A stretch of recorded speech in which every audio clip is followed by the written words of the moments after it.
I inherited a kingdom, but preferred living as a barista. That's what the newspapers called me. The billion-dollar barista, the runaway heiress. If you look at the numbers, I walked away from $1.2 billion. I walked away from a fleet of ships, a mansion on the cliffs of Portland, and enough power to buy a small country. Most people spend their whole lives chasing just a fraction of that wealth. They think I'm crazy. They think I snapped. But they don't know about the silence in the hallways. They don't know about the men in suits who smile while they bury the truth. And they definitely don't know what I found in my father's safe the night he died. If you've ever felt trapped by a life that looked perfect on the outside, if you've ever wondered if the price of success was your own soul, then you need to hear this. Because I didn't just leave to make coffee, I left to survive. My name is Lena, and the reason I traded a crown for an apron isn't what you think. Stick around. By the end, you won't ask why I left. You'll wonder how I stayed as long as I did. They say you can't miss what you never had. But I had everything. Or at least, that's what the world saw. I grew up in the Hargrove estate, a sprawling Gothic mansion overlooking the Atlantic Ocean. To the locals in Portland, the Hargrove name was royalty. My father, Richard Hargrove, was the king. He built Hargrove Shipping and Logistics from a failing regional courier into a global empire. My father didn't have friends. He had assets. He didn't have a family. He had heirs. And I was the only one left. My earliest memory isn't of a toy or a hug. It's of a dinner party. I was 7 years old. I was wearing a velvet dress that scratched my neck. My father sat at the head of a table long enough to land a plane on. He looked at me, swirling his scotch, and said, "Lena, sit up straight. Slouching is for the poor." I straightened my spine until it hurt. That was my life. Straighten up. Be perfect. Don't feel. My mother, Claire, was the only colour in that grayscale world. She had been a ballet dancer before she met Richard. She moved like water. But living in that house, it was like watching a flower trying to grow in a freezer. She used to whisper to me when my father was away on business. "Lena," she'd say, smoothing my hair, "don't let the money eat you. It has sharp teeth." I didn't understand then. I thought she was just sad. She was always sick, according to the doctors my father hired. They said she had a delicate constitution, but I saw the pill bottles. I saw the way she flinched when his car pulled into the driveway. The night she died, I was 12. It was a Tuesday. My father had a gala to attend, a merger celebration with a European logistics firm. My mother had been in bed for a week. I remember begging him, "Can I stay with her? She's cold." He didn't even turn around. He just adjusted his cufflinks and said, "The nanny is with her. You have a responsibility to this family, Lena. Put on your coat." We went to the gala. I shook hands. I smiled. I ate cold salmon. And the whole time, my mother was dying alone in a room full of silk sheets. When we got home, the ambulance was already there. No lights, no sirens. My father hated scenes. They told everyone it was a sudden reaction to medication, an accident. But at the funeral, I saw my father checking his watch. The merger hadn't closed yet. He was worried about the stock price dropping if he looked too grieving. That was the moment the gold started to peel off the walls for me. I realized I wasn't a daughter. I was an investment, and investments are expected to yield a return. Have you ever felt like the people who were supposed to protect you were actually the ones you needed protection from? If you have, you know exactly how cold that mansion felt. Flash forward 10 years. I was 22, fresh out of business school, top of my class. Not because I loved it, but because failure wasn't an option. I was brought into the fold of Hargrove Shipping. My office was on the 40th floor, glass walls, view of the harbour. My father, now older, but even more ruthless, began my real education. He didn't teach me about leadership. He taught me about leverage. "Empathy is a leak in the hull, Lena," he told me once, after I suggested we increase the break times for the dock workers during a heatwave. "You plug the leak, or the ship goes down." I tried to be the good heir. I really did. I convinced myself that if I worked hard enough, I could change things from the inside. I could make the company better. Kinder. But the company was a machine that ran on blood. There was an incident in 2015. A crane collapse at one of our yards in Southeast Asia. 3 men died. Fathers. Husbands. I was in the meeting when the news broke. I expected my father to be horrified. I expected him to ask about the families. Instead, he turned to our legal counsel, a shark of a man named Mr. Vance, and said, "Bury it. Blame it on operator error. And get the PR team to draft a statement about our commitment to safety protocols." I stood up. My hands were shaking. "We can't do that," I said. "It was our equipment. The maintenance logs were falsified. I saw them." The room went silent. My father looked at me with a terrifying calmness. "You saw nothing," he said softly. "Go back to your office, Lena. Let the adults handle the real world." I went back to my office, and I did nothing. I let them bury it. That guilt, it didn't just sit in my stomach. It rotted there. I was rich. I was powerful. I was on the cover of Forbes, 30 under 30, and I hated the person looking back at me in the mirror. The breaking point didn't come with a bang. It came in a cheap blue envelope. It was 3 years ago.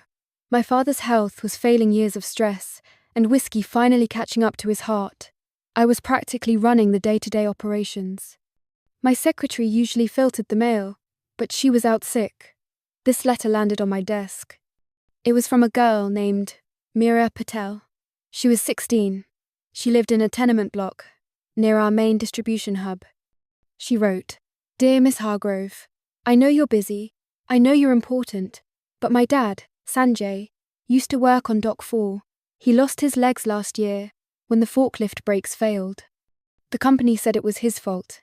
They cut his insurance. We're going to lose our apartment next week. Please, you have so much. We just need enough to survive." I remembered Sanjay. I remembered signing the settlement denial. My father had put the paper in front of me and said, "Sign here. It's standard procedure." I felt like I couldn't breathe. I grabbed my coat and left the office. I didn't call my driver. I took a taxi to the address on the envelope. When Meera opened the door, she looked shocked. Behind her, in a wheelchair that looked third-hand, sat a man who looked 20 years older than he was. The apartment was clean, but bare. No heat. I could see their breath in the air. I sat on their lumpy couch and listened. Sanjay didn't yell. He didn't scream. He just told me the truth. The brakes had been reported broken 3 times. The foreman ignored it to keep up with the shipping quota, a quota I had approved to boost our Q3 earnings. I wrote them a personal check for $50,000 right there. I promised them I would fix it. I promised them justice. For the first time in my life, I felt like I was using my power for something real. I felt clean. I thought I could be the hero. I thought money could fix the mistake. But I learned a hard lesson that day. You can't clean a house that's built on a swamp. If you're enjoying this story so far, please hit the like button. It helps more people find the truth. When I got back to the office the next day, ready to confront the safety board, I was met by security. My father had collapsed. He spent 2 weeks in the ICU. I sat by his bed every day, not out of love, but out of duty. And maybe, I was waiting for an apology, a moment of clarity. On the last night, he woke up. His eyes were milky, but his grip was still strong. He grabbed my wrist. "Lena," he wheezed. "The wolves are at the door. You have to be ruthless. Don't let them take it. It's yours. All yours." "I don't want it," I whispered. He laughed. A dry, rattling sound. "You don't get a choice. You're a Hargrove. We don't have souls, Lena. We have legacies." He died an hour later. I inherited everything. The ships, the warehouses, the billions, and the safe. Mr. Vance, the lawyer, gave me the combination. "For your eyes only, Miss Hargrove," he said, handing me the slip of paper. He looked nervous. I opened the heavy steel door. Inside, there wasn't cash or gold. There were journals and files. I found my mother's medical records, the real ones. She hadn't died of an accidental reaction. She had taken the pills on purpose. There was a note she had written to me, dated the day she died. "My darling Lena, I am so sorry. I cannot live in this cage anymore. I tried to take you with me, to leave him, but he threatened to take you away forever. He said I would never see you again. I am weak. Please, don't be like me. Don't let him own you. Run. My father had hidden it. For 16 years, he had hidden her last words to me. But that wasn't all. I found files on me, surveillance photos, transcripts of my phone calls. He had been spying on me since college.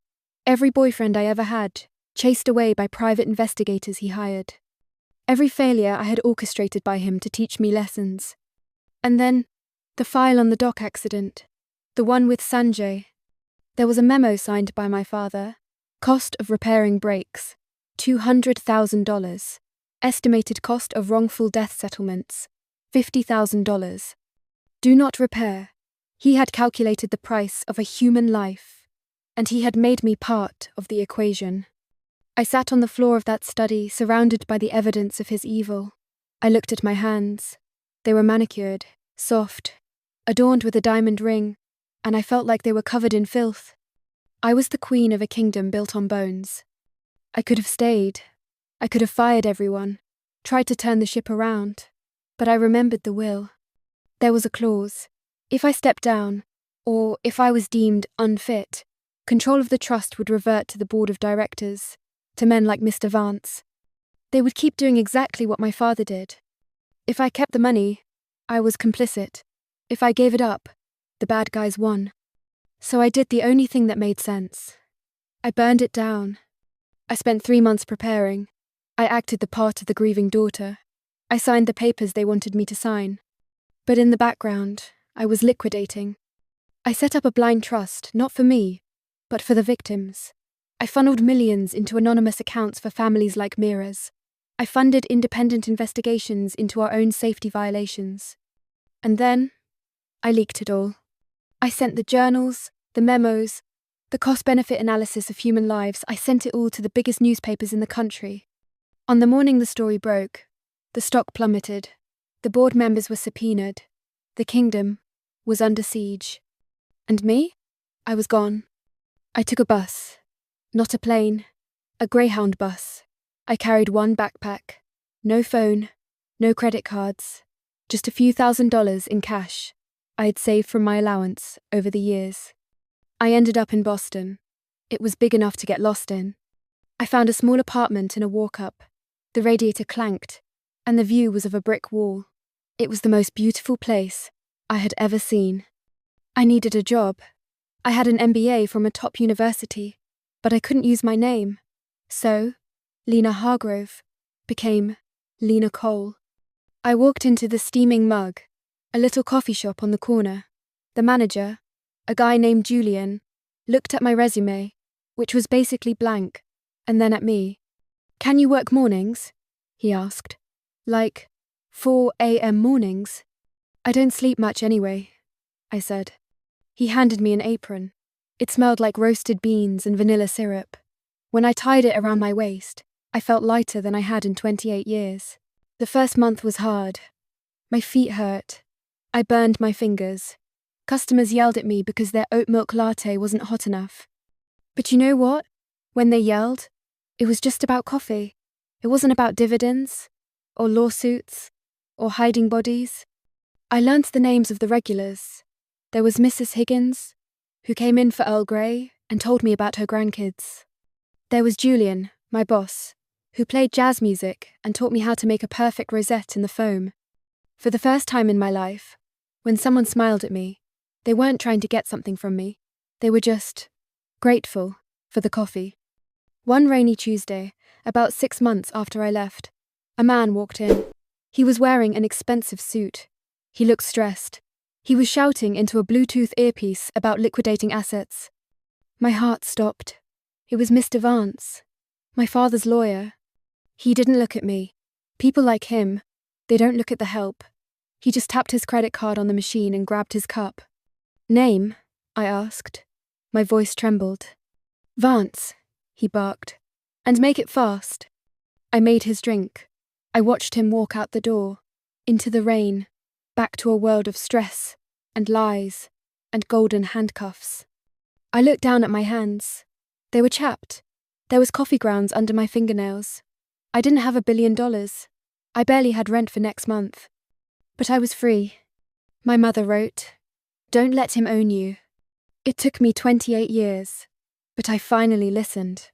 I destroyed the legacy to save the humanity. Some people call it a tragedy. They say I threw away a winning lottery ticket. But every morning, when I unlock the cafe door and smell the fresh brew, I know the truth. I didn't lose a kingdom. I built my own. And this one? It's real. So, the next time you order your morning coffee, look at the person serving you. You never know what battles they fought to be standing there. And if you're trapped in a life that feels like a cage, remember this: the door is usually unlocked. You just have to be willing to walk out and leave the gold behind. Thank you for listening to my story. It wasn't easy to tell, but I hope it helps someone out there. If this story touched your heart, please subscribe to the channel. We share stories of real people, real struggles, and the courage it takes to change. Have you ever walked away from something valuable to save your peace of mind? I want to hear your story in the comments. I read every single one. Until next time, stay brave.